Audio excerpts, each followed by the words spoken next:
మూసీ పరివాహక ప్రాంతాల్లో ఉండే ప్రజలు హైదరాబాద్ కలెక్టర్ కార్యాలయాన్ని ముట్టడించారు. తమ గోడును వెళ్లబోసుకుంటున్నారు. తమ బస్తీలో నుంచి తమని పంపించే ప్రయత్నం చేస్తున్నారు అధికారులు అని చెప్పి తమ కలెక్టర్కు వినవించుకునే పరిస్థితి కనిపిస్తుంది. మనకు కొంతమంది మహిళలు ఉన్నారు, వారితో మాట్లాడదాం. చెప్పండి, మీరు ఎక్కడి నుంచి? నేను గొల్లాక భాగ్యనగర్ నుంచి సార్. ఇల్లు కూలగొట్టేస్తామని వస్తారు సార్. మరి రిజిస్ట్రేషన్ ఎందుకు చేసారు? నాకు 3 ఆడపిల్లలు సార్. నేను వాళ్ళ కోసం అని ఇల్లు కొనుక్కొని ఇంటికి దగ్గరలో స్కూల్ కాలేజీలో ఎక్కడో ఇప్పుడు డబుల్ బెడ్రూమ్ ఇస్తుంటే అక్కడ నేను ఎక్కలేను సార్. ఇప్పుడు నా బతుకంతా ఇక్కడ హైదరాబాద్లో నేను ఎక్కడో ఉండాలంటే ఎలా పోతాను? నాకు వద్దు డబుల్ బెడ్రూమ్, నా ఇల్లు నాకు కావాలి. నేను నా పిల్లల కోసం కష్టపడుకున్నా. ఇప్పుడు నేను నా పిల్లలకు పెళ్లి చేయాలంటే ఆ ఇల్లే నాకు ఆధారం. ఆ ఇల్లు అమ్ముకుంటేనే కదా పిల్లల పెళ్ళిళ్ళు అయ్యేది. నేను ఇప్పుడు ఏమని చేయాలి చెప్పండి? ఎన్ని సంవత్సరాల నుంచి ఉండే నేను ఈ పెళ్ళైన 20 సంవత్సరాలు సార్. మా అత్తగారు వాళ్ళు సంపాదించింది అది. అక్కడనే నేనున్నా. దాన్ని కొద్దిగా పెద్ద చేసుకున్నా, స్లాబ్ వేసి కట్టుకున్నా. నా ఇల్లు నాకు కావాలి కదా సార్. నాకు వద్దు. నాకు 3 ఆడపిల్లలు ఉన్నారు సార్. నాకు నా ఇల్లు నాకు కావాలి. నా పిల్లలకు అక్కడనే వసతి దగ్గర ఉంది. ఆ వసతిలో నా ఇంటికి ఎక్కడో డబుల్ బెడ్రూమ్ సార్. నాకు డబుల్ బెడ్రూమ్ కూడా వద్దు నాకు. ఎందుకంటే నేను రూపాయి కష్టపడుతున్నా, అప్పు చేసుకొని కడుతున్నా సార్. నేను ఇప్పుడు దానికి ఇంకా ఇల్లు కట్టుకున్నందుకు కూడా అప్పు ఉంది నాకు. ఇప్పుడు 15 లక్షల అప్పు ఉంది. ఆ 15 లక్షల అప్పు జరుపుకోవాలి, ప్లస్ నా 3 పిల్లలు పెళ్లి చేయాలి. ఈయన వచ్చి మన దేవేంద్ర ఆర్టీసీ బస్సులు ఫ్రీ అన్నాడు. అల్లా సిగ్గుపోతుంది.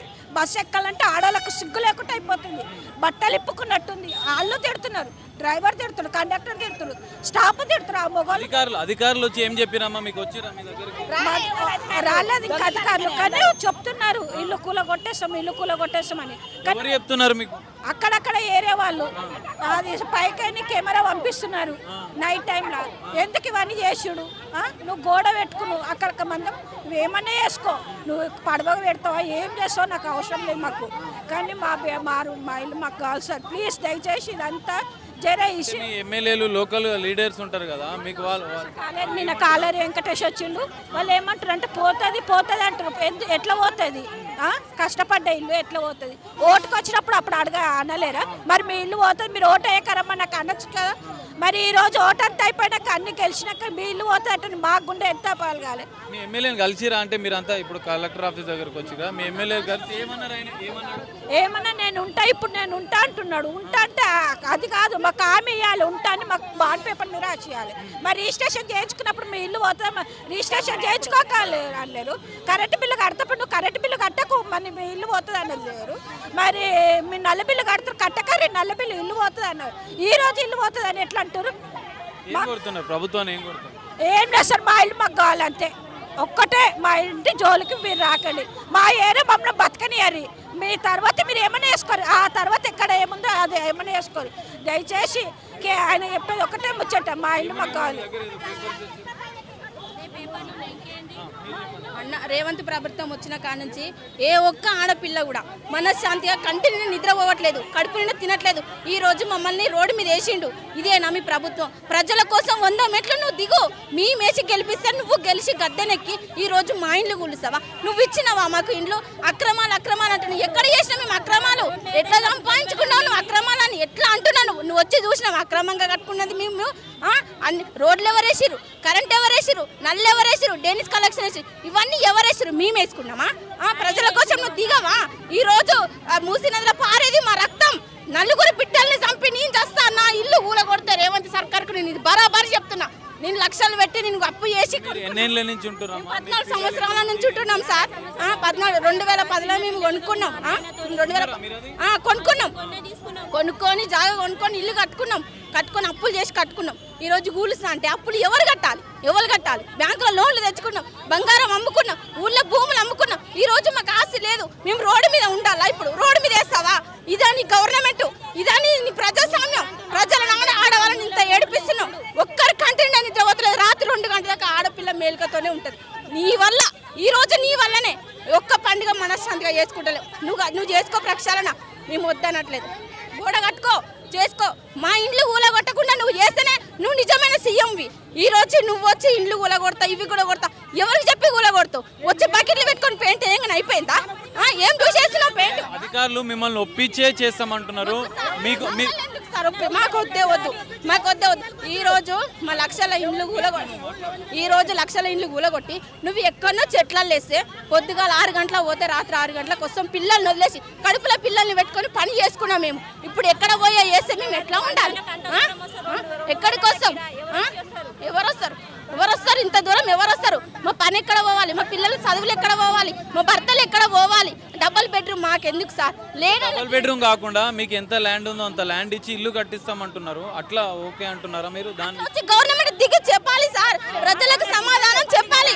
నువ్వు వచ్చి మేము వేస్తాము పెయింట్ అని మమ్మల్ని భయభ్రాంతులకు గురి చేయొద్దు. గవర్నమెంట్ పేద ప్రజల కోసం 10 మెట్లు నువ్వు దిగి రావాలి, వచ్చి మాకు సమాధానం చెప్పాలి. ఈ రోజు అధికారులను పిఎస్ వాళ్ళను పంపిస్తే కాదు, ఓట్లేసింది మేము, గద్దెనెక్కింది నువ్వు. వేరే దేశం వాళ్ళు వేస్తే గెలిచినావా? ఈ రోజు రేవంత్ సార్ నిన్ను అడుగుతున్నా కట్టు గోడ కట్టు ప్రక్షాళన చేయి, మేము కూడా ఆనందిస్తాం. మా పిల్లలు కూడా పార్కులలో ఆడుకుంటారు. ఈ రోజు మా రక్తం మా కష్టార్జితం చేసి మేము కట్టుకున్న ఇండ్లు ఎట్లా కూలగొడతావు? మా పిల్లలకి ఏం ఆస్తి ఇయ్యాలి? మా పిల్లలు అడుగుతారు నువ్వేం సంపాదించినావు అంటారు. మీ పిల్లలు ఎంతమంది? ఏం చదువుతారు? బాబులు 5వ తరగతి 6వ తరగతి చదువుతారు పిల్లలు, చిన్న పిల్లలు. ఏం చేయాలి వాళ్ళకి ఏమి ఇవ్వాలి? ఇట్లా పోయిందని 2024లో నీచమైన సీఎం అంటే మన రేవంత్ రెడ్డి వస్తాడు, ప్రపంచానికి ఎక్కుతుంది ఇది రికార్డు. आड़वाला हमारा घर हमको चाहिए, किसका भी न को हम लोग क्या वहाँ पर इतने साल 50 साल हम न रह के अब अचानक निकाल दे तो कहाँ जाना? हम पूरे एक ही साइड है, आप किधर बोल के जाना? हमारी 2 बेटियां हैं, बच्चों को लेके किधर जंगल में जाना? हमारे मियाँ भी बीमार है, हॉस्पिटलों में हम कामा करके घर चलाते, अदर बीच में ऐसा करते, किधर जाना किधर क्या करना बोलो? अब हम सपोर्ट हमारे भाई के एरिया में आके है ना, गांव में भी नहीं है हम लोग, ना इधर भी नहीं है, काम करके जीते भाई। कोसी के एरिया में डालते, अब 200 किराया लगा लेके काम करने आएंगे, नको हमारे को जहाँ है हम लोग को वहीं छोड़ना, हमारे किसी का नको, बस हमारे మా ఇండ్లు తీసేసి డబుల్ బెడ్రూమ్ ఇస్తుంటారు. డబుల్ బెడ్రూమ్ మాకు వద్దు, మా ఇండ్లే కావాలి. మూసి ప్రక్షాళన చేస్తారా, సుందరీకరణ చేస్తారా? ఏది ఉందో దాంట్లో విడ్త్ ఎంత ఉంది, డెప్త్ ఎంత ఉందో చూసి డెప్త్ పెంచండి. మూసి ఎక్కడ స్టార్ట్ అయింది, అక్కడ డెప్త్ ఎంత ఉంది, ఇప్పుడు అది కలుస్తున్న డెప్త్ ఎంత ఉందో అందులో చేయండి. మూసి సుందరీకరణ చేయాలంటే ఇల్లే తీయనవసరం లేదు, దాంట్లో ఉన్న చెత్త చెదరం అంతా తీసినా సుందరీకరణ అయిపోతుంది. ఇప్పుడు మా పిల్లలు ఉన్నారు ఇక్కడ చదువుకుంటారు, ఇప్పుడు తీసుకెళ్ళి ఎక్కడో డబుల్ బెడ్రూమ్ ఇస్తే మేము ఎట్లా వెళ్ళాలి? మా పని ఎట్లా చేసుకోవాలి? మేము ఎట్లా బ్రతకాలి? ఎలక్షన్ కాకముందు 6 గ్యారెంటీలు ఇస్తామన్నారు, ప్రజాపాలన అన్నారు. ఈ రోజు కాంగ్రెస్ గవర్నమెంట్ రాక్షస పాలన అయింది, ఇది ప్రజాపాలన కాదు. కబ్జా ఇంతమంది కబ్జా కాదు, ఈ రోజు రేవంత్ రెడ్డి చేస్తుంది కబ్జా. ఇంతమంది ఇండ్లు కూడా ఆయన చేస్తుండు. మేము ఎక్కడో ఎవరిదెవరో కొనలేదు, వస్తారన్న టెన్షన్ లో మాకు ఫుడ్ పోవట్లేదు, అన్నం తినట్లేదు, పడుకోవట్లేదు. ఒకరు ఒక ఏరియా తర్వాత ఒకరు అంటారు. ప్రభుత్వం ఏమంటుందంటే మీకు ఎంత జాగా ఉందో అంత జాగిస్తాము, ఇండ్లు కట్టిస్తామని అంటుంది. మిమ్మల్ని ఒప్పించిన ఎవరితో అంటారు ఈ మాట? ఎవరు వస్తుండ్రు? ఎవరితో వచ్చి ప్రాక్టికల్ గా ఏ గవర్నమెంట్ అధికారి వచ్చి అట్లా చెప్తే మీ సమస్యలు ఏమేమి ఉన్నాయో అవన్నీ విని సమస్యలు పరిష్కరిస్తామని చెప్తే మీరు ఒప్పుకుంటారా? వాళ్ళని రమ్మనండి ఫస్ట్, వాళ్ళు వచ్చి వాళ్ళు ఏం ప్రతిపాదన పెడతారో చూసి అది మాకు అంగీకారం అయ్యి మా పిల్లల స్కూల్ మా పిల్లల భవిష్యత్తు బాగుంటే మేము ఒప్పుకుంటాం దానికి. కాకపోతే అక్కడ నుండి గవర్నమెంట్ ఆఫీసర్ కానీ ఎవరైనా వచ్చి ఇప్పుడు ఎలక్షన్ ఉన్నప్పుడు దండాలు పెడతారు, దండలు వేస్తారు, కాలు మొక్తారు. ఏజ్ వాళ్ళని ఆశీర్వాదం అంటారు, కాలు మొక్తారు. అదే ఏజ్ వాళ్ళ గోస ఎంత వెళ్తుంది ఇక్కడ, ఎంతమంది కన్నీళ్ళు, అంతమంది కన్నీళ్ళకి ఎవరి బాధ్యత? ఆ చనిపోయిన వాళ్ళకి ఎవరి బాధ్యత? ఎవరు చేయాలి? ప్రజాపాలన ఉందా? రాక్షస పాలన అవుతుంది.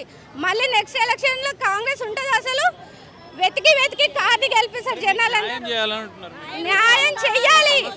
మా ఇండ్లు అసలు మీ సమస్యలు వినాలి, వాటికి అన్ని ఒకవేళ ఒప్పుకుంటే ఫస్ట్ పాయింట్ మా ఇండ్లు జోలికే రావద్దు. మేము ఎన్నో ఆశలతోటి రేపు మా ఫ్యూచర్ అని మేము కట్టుకున్న ఇండ్లు, ఎందుకంటే మా వయసు అయిపోయినాక కూడా ఇప్పుడు ఒక ఏజ్ వచ్చినాక కొడుకులు అన్నం పెడతారో పెట్టారో మాకు తెలియదు. మా ఇంట్లో మేము ఉంటాం, ఒక ముద్ద తింటాం, పడుకుంటే పడుకుంటాం. మా ఇల్లు మాకు కావాలి. మాకు శాతనాంతనాలు చేసినాం, ఇప్పుడు చేత కాదు. ఒక బుక్క బోధిని పండుకుంటే అప్పుడు మీరు ఇల్లు కొడితే మీ ఏడ ఉండాలి, మీ ఏడ వండుకోవాలి. కొడుకులు కోడల్లో బుక్క పెట్టకుండా ఇప్పుడు ఏమంటారు అంటే నువ్వు సంపాదించింది ఇంట్లో సంపాదించినావు, ఇది పోతుంది మీకు పోలేదు అని అన్నయ్య పెడతలేరు, మళ్ళీ మీ ఏడ బతకాలి. అదేనా చూపిస్తే బుక్క పెడతానని మేము ఆశతోనే కొనుక్కున్నాం. మళ్ళీ ఆ రోజు కొననాడు ఇది అలా పోతుంది అని బంద్ చేయవలసిన్నారు. బంద్ మేము కొనుక్కున్నాం. ఈ రోజుల్లో మాకెందుకు బాధలు వాడు ఇప్పుడు ఇల్లుల పనికి పోతే ఒక 4 రెడ్డి డుమ్మలు కొడితే మళ్ళీ రాని పోయి తల్లి పిల్లల తల్లి వస్తేనేమో 2 రోజులా మొదటి తాళ్ళు వస్తే 3 రోజులు చెప్పులు చూసి ఎలా కొడుతున్నారు కిరాయిల వాళ్ళు. మరి మేము ఎక్కడ పోవాలి? ఏడ ఉండాలి? ఏదో కూర్చున్నాం కాస్త సంపాదించుకుందాం, అందులో ఉందాం, కోళ్ళలేక ముడుదాం, నా పిల్లలు పెట్టుకొని అనుకున్నాం. ఇప్పుడు 4 ఇళ్ళు ఉంటే రానియారు. 2 పిల్లల మాట 2 పిల్లలు ఉంటేనే ఇట్లా కిరాయిలో రానిస్తారు. 4 ముగ్గురు ఉంటే మీరు రావద్దు అంటున్నారు. ఇలా చుట్టం పడటం వస్తే ఎందుకోసం మీకు ఎప్పుడు వస్తారు ఎందుకు వస్తారు అని ఎలా కొడుతున్నారు. చుట్టాలు లేకుండా బక్కాలు లేకుండా బతున్నాం మేము సందనం వచ్చి. ఎట్లా ఉండాలి? ఎట్లా రావాలి? ఎవరు రాకుండా కిరాయిలో ఉన్న ఇండ్లకి ఇండ్లు ఇస్తామని ఒకవేళ సర్కారు చెప్తే ఒప్పుకుంటారా? ఇల్లు ఏడో ఇస్తారు. ఇల్లు ఇచ్చి 6 రోజులు ఇవ్వాలి. ఏడ కట్టిస్తారు. అడిగినాడో మొత్తం ఏది లేదు మమ్మల్ని అడగద్దు అన్నారు. ఇవాళ ఎట్లకెళ్ళి వస్తుంది? ఆయన ఎన్ని ఇల్లు ఇవాళ ఎట్లకెళ్ళి వస్తుంది? ఆ రోజు మొత్తం ఏది లేదు మమ్మల్ని అడగొద్దు, మా జోలికి రావద్దు అన్న వాళ్ళు. ఇవాళ ఎట్లా వస్తుంది మాకు ఇల్లు? ఏడ వస్తుంది? 4 కొడుకులుగా అన్నాం. 4 ఇల్లు కట్టిస్తారా? నాకు కట్టియాడు కదా, మేము కట్టియాడు కదా. మరి 4 కొడుకులకు ఎంతమంది పిల్లలు? మడిచికిద్దరు అయినా కూడా 6 పిల్లలు. 6 పిల్లలకి ఎవరు ఇల్లు కట్టిస్తారు? ఎక్కడ అత్తమావ ఏడుండాలి? ఇక ఎలా నువ్వేం సంపాదించిన ఏముందమ్మని ఎలగొడతారు. ఎలగొడితే ఎక్కడ బతకాలి? రోడ్డు మీద బతకాలి. రోడ్డు మీద బతికే బిచ్చ పట్టుకుంటాడు కూడా పోలీసులు ఎలగొడుతారు. మేము ఎక్కడ పోవాలి? మేము ఏడ బతకాలి? ఒక్కొక్క రూపాయి సంపాదించుకొని మేము గుడగొట్టుకొని 50 గజాలు జాగా కొనుక్కొని ఇంత గుడి చేసుకున్నాం. ఆ గుడిసెలో ఉన్నాం. కిరాయి లేకుండా బతున్నాం. ఇప్పుడు ఇంట్లో కిరాయిలు అడిగితే 10,000 12,000 అని అడుగుతుంది. మేము ఎక్కడ పోయి ఉండాలి సారు? సంపాదించాలనే పోతుంది. ఇప్పుడు మా వయసు అయిపోయింది. మేము ఏం చేయాలి? ఏం చేసి బతకాలి చెప్పురి. మేము రేవంత్ రెడ్డి అన్న గెలుస్తున్నాడు మాకు సంతోషం పెడతాను అనుకున్నాం. సంతోషం పెడతాం. మా గుండెకాయ కోస్తున్నాడు మేము అనుకోలే. మీకేం ఇప్పుడు అన్యాయం ఏం చేయము, మీ సమస్యలన్నీ పరిష్కరిస్తామని చెప్తున్నారు. ఏం అన్యాయం వద్దు, ఏం సంతోషం ఇస్తుంది మాకు? ఏమి ఇస్తలేడు. ఇప్పుడు మా తల కొడుతుండు. ఇప్పుడు మేము ఏం సంతోషపడ్డట్టు? మేము సాగు బతుకులో మేము బోధించలే వండుకోను. ఇబ్బందులన్నీ తీర్చినాకనే మిమ్మల్ని పంపిస్తాము, మేము ఇంకా కూల్చామని చెప్తున్నారు. వద్దు, ఇంతమంది పిల్లలు వేసుకొని ఆడ ఉండవు, ఎక్కడ ఉండవు. మేము గెలిచిందని సంతోషపడ్డాం. అదే కేసీఆర్ అని గెలిచి మనిషికి 12 కిలోల బియ్యం ఇచ్చాడు, పండుగ చీరలు ఇచ్చాడు, మాకు నూనె ప్యాకెట్లు పంపి. కాంగ్రెస్ ప్రభుత్వం కూడా మిమ్మల్ని కూల్చామమ్మా, మిమ్మల్ని ఇప్పుడే పంపించము, మీ అందరికి మీ సమస్యలన్నీ పరిష్కరిస్తామని చెప్తున్నారు. కాలువపట్టున్నా కూడా మాకు నీళ్ళు రాలే. కాలువపట్టున్నా కూడా మాకు నీళ్ళు రాలే. మాకు ఒక్క సుక్క నీళ్ళు రాలే. ఇల్లు కట్టుకున్నాం మేము. ఎట్లా మా ఇంట్లో మేము దస్తున్నాం అంతే. మాకు ఇల్లు రాలే. మేము దత్తమేమో సార్? ఆ సార్కు మీ ఇల్లు దత్తం రాసేమా? ఆయనకు మాకేమైనా రూపాయి ఇచ్చిన కొనుక్కోమని, మాకు ఆటాన్ని ఇచ్చిన మాకు కొనుక్కోమని. మాకు ఎక్కడిది? మాకు నీడ లేకుండా చేసేది ఎక్కడిది? ఆ సారు నీడ లేకుండా చేసేది ఎక్కడిది? మాకు అందరూ సంతోషం పెడితే మళ్ళీ ఓట్లేస్తాము. కానీ ఈ నెత్తి కొడితే మేము ఎట్లా ఓట్లేస్తాం సారు? వేయలేము సారు, వేయలేము. మీ దగ్గర పోలేము. మా బస్తీల బస్ అంత ఒకటే, మేమందరం ఒకటే. నా 3 కుటుంబాలు సార్, మా 4 కుటుంబాలు మా. ఇప్పుడు సారు ఇల్లు కూలగొట్టేస్తా అంటుండు. ఎందుకు? దేనికోసం? మేము దేనికోసం సంపాదించుకున్నాం? మేము కూలగొట్టనిక సంపాదించుకున్నామా? మేము పైసా కూడా పెట్టుకొని పని చేసి ఒక ఇల్లు కట్టాలంటే ఎంత కష్టం మీద సార్ మీరు చెప్పుండి. ఎంత కష్టపడితే అవుతుంది? ఎంత కష్టపడితే ఒక చీర కొనుక్కోవాలంటే మాకు పానం జరిగేది. అట్లా అంటే ఆయన ఇల్లు కూలగొట్టేస్తారు, మేము ఎట్లా ఊకుంటాలో చెప్పు. ఇట్లా అంటుండి సారు. ఎందుకు?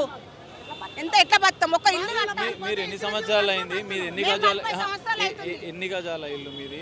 మీరు అంటే కట్టుకున్న పరిస్థితి కొన్ని కట్టుకున్నారా? ఇట్లా 50 గజాలు 60 గజాలు 70 గజాలు అన్నీ ఉన్నాయి. నువ్వు తీసేసేటని ఉంటే నువ్వు ఫస్ట్ చెప్పనుంటే అమ్మ ఇక్కడ ఇల్లు కట్టుకోవద్దు, ఏం కట్టుకోవద్దు, ఇప్పటికున్న ప్రమాదం ఉంది అంటే మేము కట్టుకోకపోతుంటే ఎక్కడో కట్టుకుంటుంటే కట్టుకున్నాక చేసుకున్నాక ఇప్పుడు ఊళ్ళో కొట్టేస్తా అంటే మేము ఎట్లా ఊకుంటాము? మాకు బండలు అన్నీ వచ్చినాయి. ఎట్లా పోతాం? ఎక్కడ పోవాలో చెప్పు. నీ ఇల్లు ఊళ్ళో కొట్టేస్తా నువ్వు ఊకుంటావా?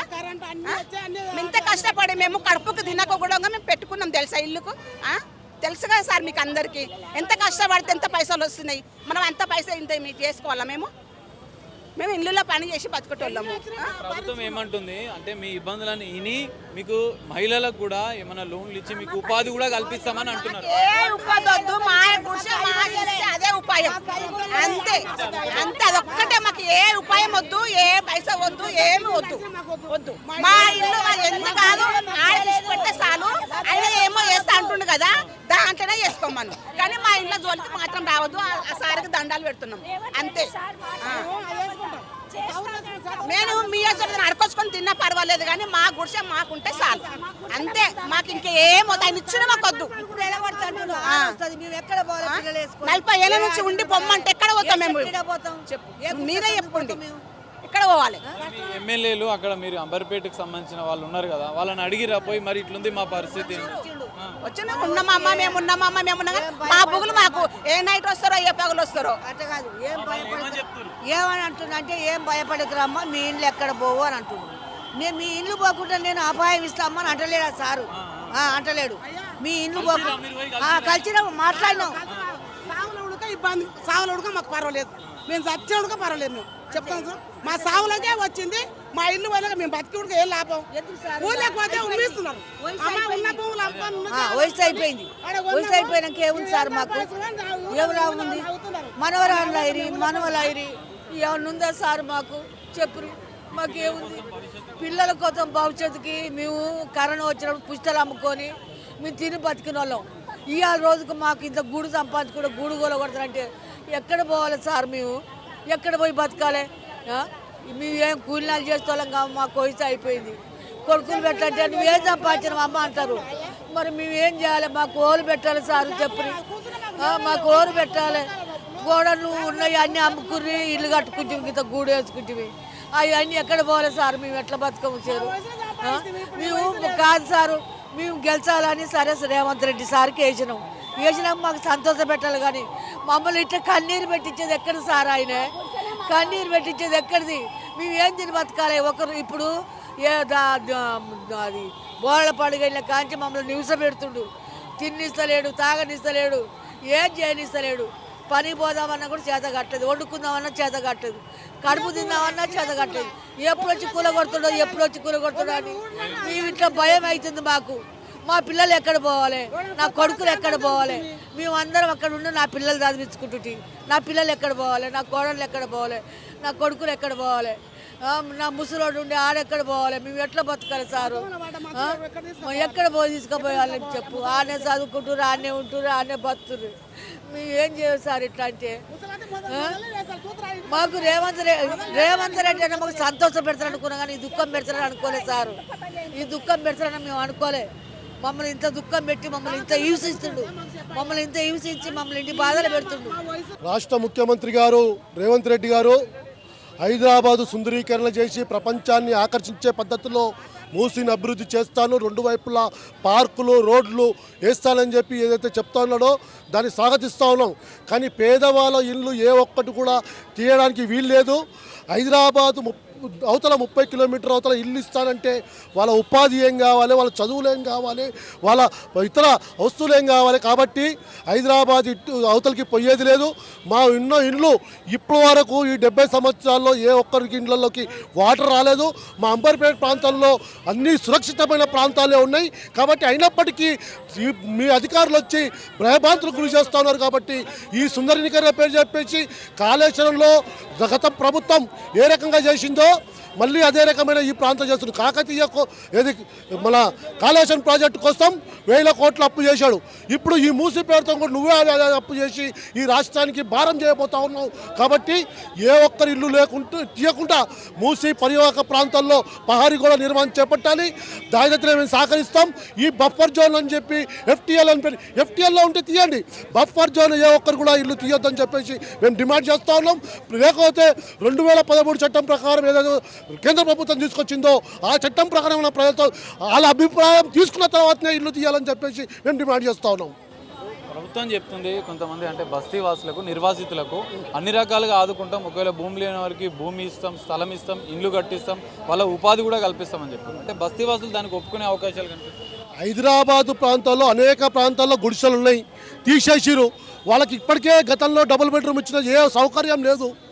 ఇప్పుడు మూసీ అభివృద్ధి పేరుతో తీస్తే వీళ్ళని ఎక్కడ పోతారు? కానీ ఈ ప్రభుత్వం చెప్పేది ప్రస్తుత ప్రజలు చల్లపరచడానికే ప్రయత్నం చేస్తే తప్ప తీసేయడానికి దృష్టి పెడుతుంది. కాబట్టి అట్లా కాదు.